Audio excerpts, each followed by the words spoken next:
नक्श की आवाज़ सुनकर दो लोग जल्दी से उस कमरे में आए। उनमें से एक ने इज्जत के साथ कहा, जी सर, हमारे लिए क्या ऑर्डर्स हैं?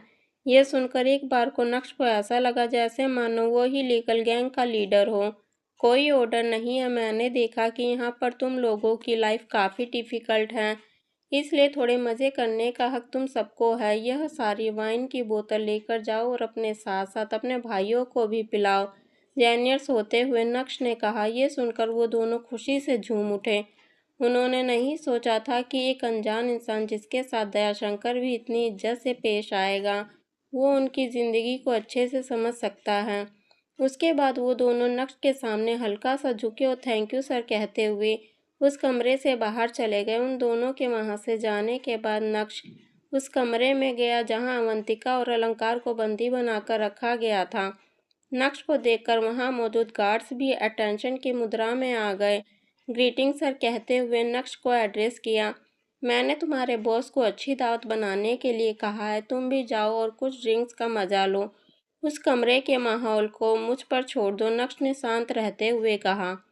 Thank you sir. उन गार्ड्स के चेहरे पर चमक आ गई थी। मन ही मन नक्श भी बहुत खुश था क्योंकि उसका प्लान काम कर रहा था। अगर इसी तरह सब कुछ चला तो वो अवंतिका को लेकर यहाँ से आसानी से निकल सकता था। जब सभी गार्ड्स वहाँ से चले गए तो अवंतिका ने पजल लुक के साथ कहा, नक्श, ये सब क्या चल रहा है? ये लोग तुम्हें सर सर क्यों कह रहे हैं? ये तो मुझे सिर्फ सर कह रहे हैं। असल में तो मैं बादशाह हूँ। वैसे भी मैं भी श्योर नहीं हूँ कि मुझे इतनी इज्जत क्यों मिल रही है। हो सकता है कि इन्हें लगता है कि मैं सूरत का कोई बिग शॉट हूँ। ऑकवर्ड तरीके से नक्श ने अपना सर खुजाते हुए कहा, मैं जानता था तुम्हारे जैसा यूजलेस इंसान बिग शॉट कैसे हो सकता है। ये तुम्हें गलत समझ रहे हैं और तुम इसका फ़ायदा उठा रहे हो। अलंकार ने नफरत की नज़र से नक्श को देखते हुए कहा। हालांकि अलंकार का करंट अपीयरेंस अभी बिल्कुल भी ठीक नहीं था। उसकी नाक के साथ साथ उसका चेहरा पूरा सूजा हुआ था और चेहरे पर खून भी मौजूद था, जिसे उसने साफ नहीं किया था, लेकिन उसके बाद भी उसकी अकड़ 1% भी कम नहीं हुई थी। साथ ही साथ उसके हाथ पैर भी बंधे हुए थे और उसे एक चेयर से बांध रखा था। अवंतिका ने अलंकार की बात पर बिल्कुल भी ध्यान नहीं दिया, बल्कि कंसर्न दिखाते हुए नक्श से बोली, अगर ऐसी बात है तो तुम्हें यहाँ से बाहर निकलने का रास्ता ढूंढना चाहिए। अगर तुम यहाँ से बाहर निकल गए तो हमें भी आसानी से बचा सकते हो। कोई जल्दी नहीं है, नक्श ने मुस्कुराते हुए कहा। यह सुनकर अवंतिका और भी ज़्यादा कंफ्यूज्ड हो गई थी। उसी समय कमरे के बाहर से अजीब अजीब आवाज़ें आ रही थी। नशे और बेहोशी की हालत में एक एक करके सभी गार्ड्स ज़मीन पर गिर रहे थे। जैसे ही नक्श के कान में बोतल के टूटने की आवाज़ आई, वैसे ही नक्श ने मुस्कुराते हुए कहा, मैंने सभी को बेहोश कर दिया है। इसका मतलब तुम किसी भी एंगल से यूजलेस नहीं हो। अलंकार ने एक्साइटेड होते हुए कहा।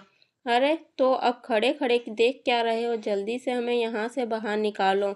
नक्श ने अलंकार की बात पर ध्यान नहीं दिया और तुरंत ही उसके कदम अवंतिका की तरफ बढ़े, जिसे उन लोगों ने चेयर से बांध रखा था। नक्श ने रस्सी खोलते हुए अवंतिका को आज़ाद करा दिया था। दयाशंकर बहुत चालाक है। हो सकता है कि वो मेरी चाल को समझ गया हो। हमें यहाँ से जल्दी निकलना होगा। यह बोलते हुए नक्श ने अवंतिका का हाथ पकड़ा और वो दोनों दरवाजे की तरफ बढ़ने लगे। अरे अरे, क्या तुम अंधे हो? तुम्हें दिखाई नहीं दे रहा कि मैं अभी भी बंधा हुआ हूँ? यह देखकर अलंकार ने चिल्लाते हुए कहा, मुझे खोलो और अपने गंदे हाथ मेरी अवंतिका से दूर रखो। भल्ला जी, आप तो अपनी जिंदगी बचाने के लिए 2.5 करोड़ रुपए देने वाले थे ना? नक्श ने मुस्कुराते हुए कहा, तुम्हें क्या लगता है कि मैं बेवकूफ़ हूँ? अलंकार ने ऊंची आवाज़ में बोलते हुए कहा, तुम दोनों यहाँ मुझे अकेला छोड़कर भाग जाओगे। इसके बाद यह लीगल गैंग इतना गुस्सा हो जाएंगी कि अगर मैं उन्हें 60 करोड़ भी दूंगा ना तो भी यूजलेस होगा।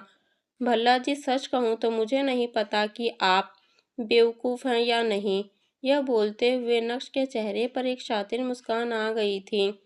इतनी बकवास करने की क्या ज़रूरत है? तुम मुझे खोल क्यों नहीं रहे हो? ऐसा लगा जैसे मानो बस अलंकार अभी रो पड़ेगा। गहरी सांस लेते हुए अवंतिका ने कहा, नक्श प्लीज़ मेरे खातिर इसे खोल दो। अरे ऐसे कैसे?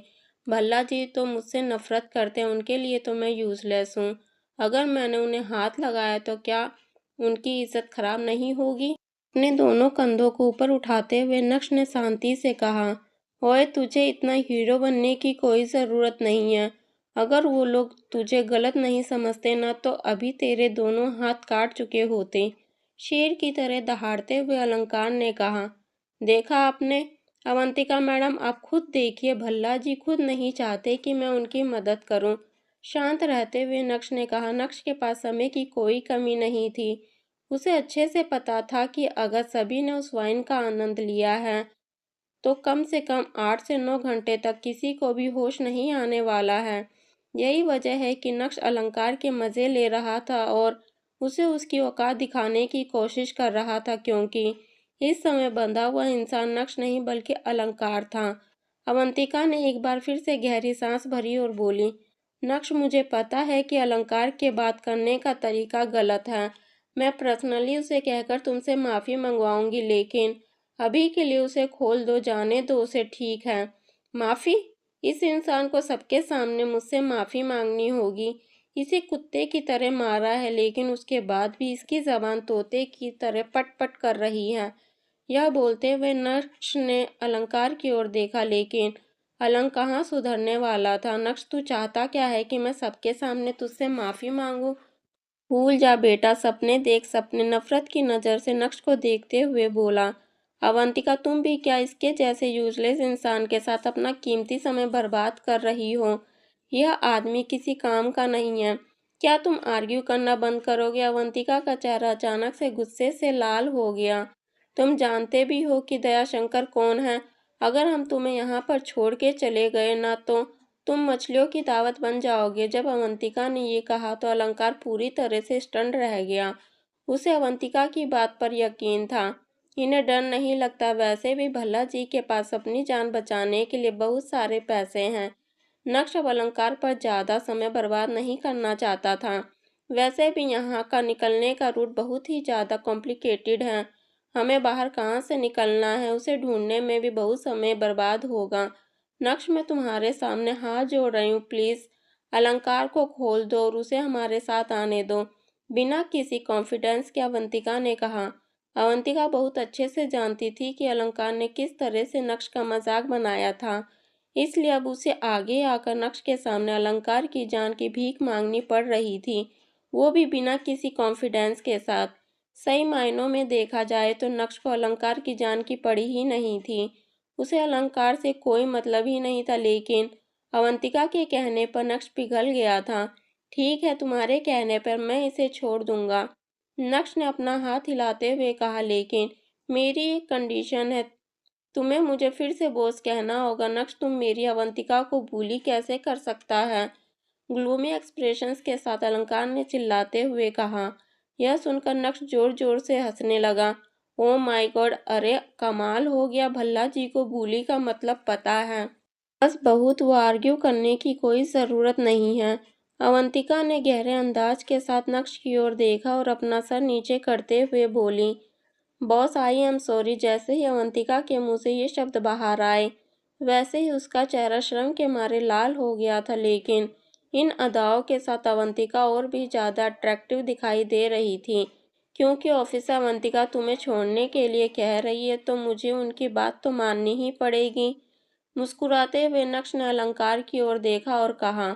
उसके बाद नक्श के कदम अलंकार की तरफ बढ़े और वो धीरे धीरे उसकी रस्सी खोलने लगा। ज़्यादा हीरोगिरी दिखाने की कोई ज़रूरत नहीं है। एक बार मुझे यहाँ से बाहर निकलने दे, उसके बाद मैं तुझे दिखाता हूँ कि अलंकार भल्ला कौन है। यह बोलते हुए अलंकार के एक्सप्रेशंस पूरी तरह से बदल गए थे। अच्छा, तुम तो वाकई में काफ़ी एरोगेंट हो। ऐसा है तो तुम्हें यहीं रहना चाहिए। जब उन लोगों को होश आएगा तो उन्हें दिखाना कि अलंकार भल्ला कौन है, ठीक है? यह बोलते हुए नक्श ने अपना हाथ हटा लिया था और इसके बाद रस्सी खुलने का प्रोसेस भी बंद हो गया। नहीं नहीं, ऐसा मत करो, मुझसे गलती हो गई, जल्दी से मुझे खोलो। अलंकार के एक्सप्रेशन ड्रामेटिक्स अंदाज में बदल गए थे। सच कहूँ तो दयाशंकर का ख्याल आते ही उसकी हालत खराब हो गई थी।